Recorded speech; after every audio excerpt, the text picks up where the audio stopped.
اسلام علامہ محمد فاروق الحسن قادری صاحب آپ کے نعروں کی گونج میں اور آپ کے متصل ہی آج کی اس بزم کے دولہ قائد ملت خطاب فرمائیں گے۔ اب آپ کے سامنے علامہ فاروق الحسن صاحب، ہماری خواہش ہوگی کہ وہ منظر ایک بار پھر ہماری آنکھوں کے سامنے وہ محسوس ہو۔ ایک تو جو آپ کا طرح امتیاز ہے وہ جو آپ جس سے شروع کرتے ہیں، اور دوسرا آپ نے جو بابا جی قبلہ کی موجودگی میں آخری اس لمحوں میں آپ نے ان کی بخار کی شدت میں جو کلام پڑھا تھا اور جس سے ہر آنکھ پر نم تھی، دوائیاں تھے،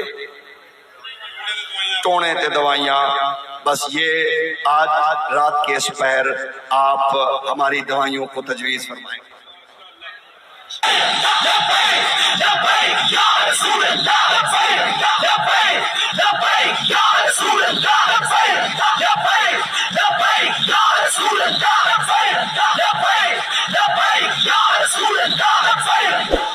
کہ حضور ایک بات دل کی تختی پہ لکھ لیجئے، جو لوگ کہتے ہیں کہ مولوی دیکھو جی کھڑے تو ہوں آپ کے ساتھ، حدیث چونکہ کئی بار علماء آپ کے سامنے بیان کر چکے ہیں کہ میرے آقا مولا نے ارشاد فرمایا کہ بنی اسرائیل کے انبیاء سیاست کیا کرتے تھے، لیکن میرے اوپر چونکہ سلسلہ نبوت ختم ہو گیا، لہٰذا میری امت کے علماء سیاست کریں گے۔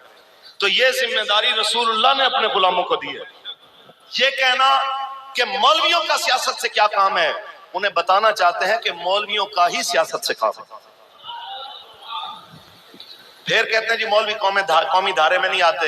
یہ اس کا خوبصورت جواب دیا تھا میرے قبلہ امیر المجاہدین، میرے بابا جی، میرے مرشد علامہ خادم حسین رضوی صاحب، آپ تشریف فرما، اور اس وقت کچھ ایجنسیوں کے لوگ آئے اور انہوں نے کہا کہ آپ قومی دھارے میں نہیں آتے تو مجبوری یہ ہے، آپ قومی دھارے میں اگر آ جائیں تو آپ جیسے لوگوں کی تو ہمیں ضرورت ہے۔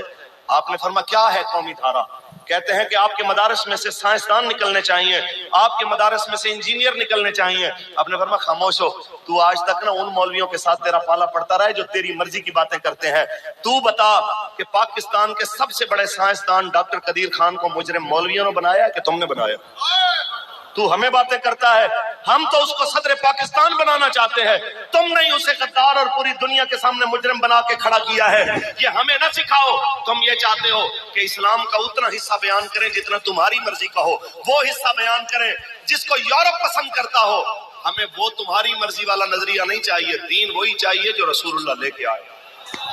اور اگر علامہ اقبال کی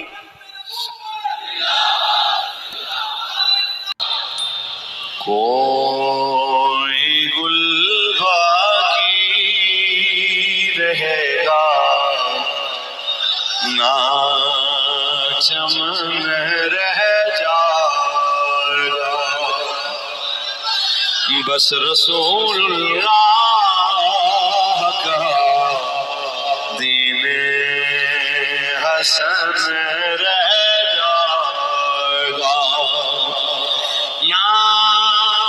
شام جہاں مٹ جائیں گے، لیکن یہاں زیادہ پرانی بات نہیں، قریب کی بات کر رہے ہیں۔ میں یاد دہانی کرواتا جاؤں وہی جملہ جو میرے امیر کو یاد کروایا کہ اس لیے کل ہمارے ساتھیوں کو 27 ساتھیوں کو شہید کیا کہ یہ کہتے ہیں کہ فرانس کو سرکاری طور پہ جواب دو، تو اس لیے اگر ہم جواب دے تو حکومت چلی جائے گی، ہم جواب دے تو معیشت نیچے آئے گی، ہم جواب دے تو فوجیوں سے مخالفت بڑھ جائے گی۔ آج دیکھو کچھ بھی تو نہیں بچا، جیل بھی کم چلے گئے، حکومت بھی چلی گئی۔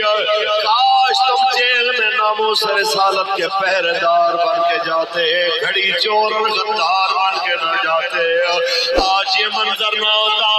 ہم سب کو مومنانہ مشورہ دے